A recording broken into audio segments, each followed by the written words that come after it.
Hola, sóc la Gemma Lienas. Us agrada la xocolata? A mi m'encanta. De fet, segons el llibre del que ara us parlaré, la xocolata agrada a un 90% de la gent. Només hi ha un 10% a qui no li agrada la xocolata o que no li diu res la xocolata.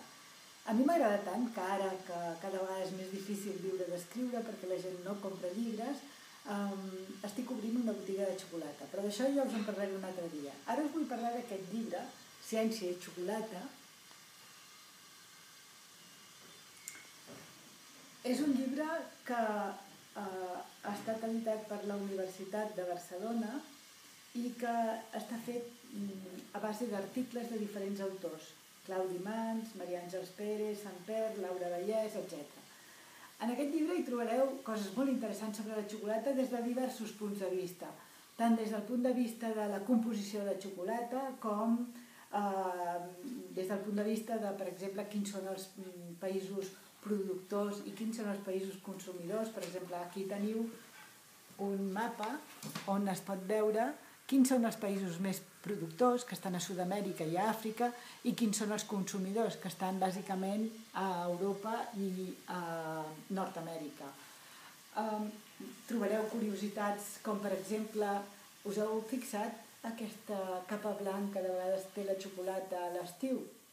Això vol dir que la xocolata ha estat posada en fred i que s'ha solidificat la matèria grassa, el greix que té la xocolata, que s'havia separat a causa de la calor i que al posar-ho a la nevera s'ha solidificat i per això queda aquesta capa blanca. Aleshores la xocolata perd les seves propietats i no és tan bona. Trobareu moltes altres coses, per exemple, us parlarà del comerç just, de com, de la mateixa manera que la indústria europea o nord-americana abusa dels països del tercer món a base de fer roba que es ven molt barata, amb el cacau pot passar el mateix i per tant és important buscar cacau de comerç just.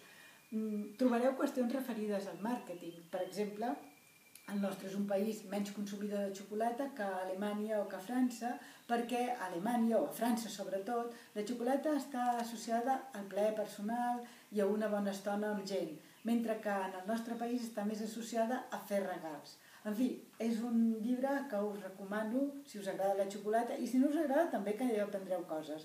I aviat us parlaré de la meva botiga, Xocolatíssim. Aquí us deixo un llibre, Ciència i xocolata.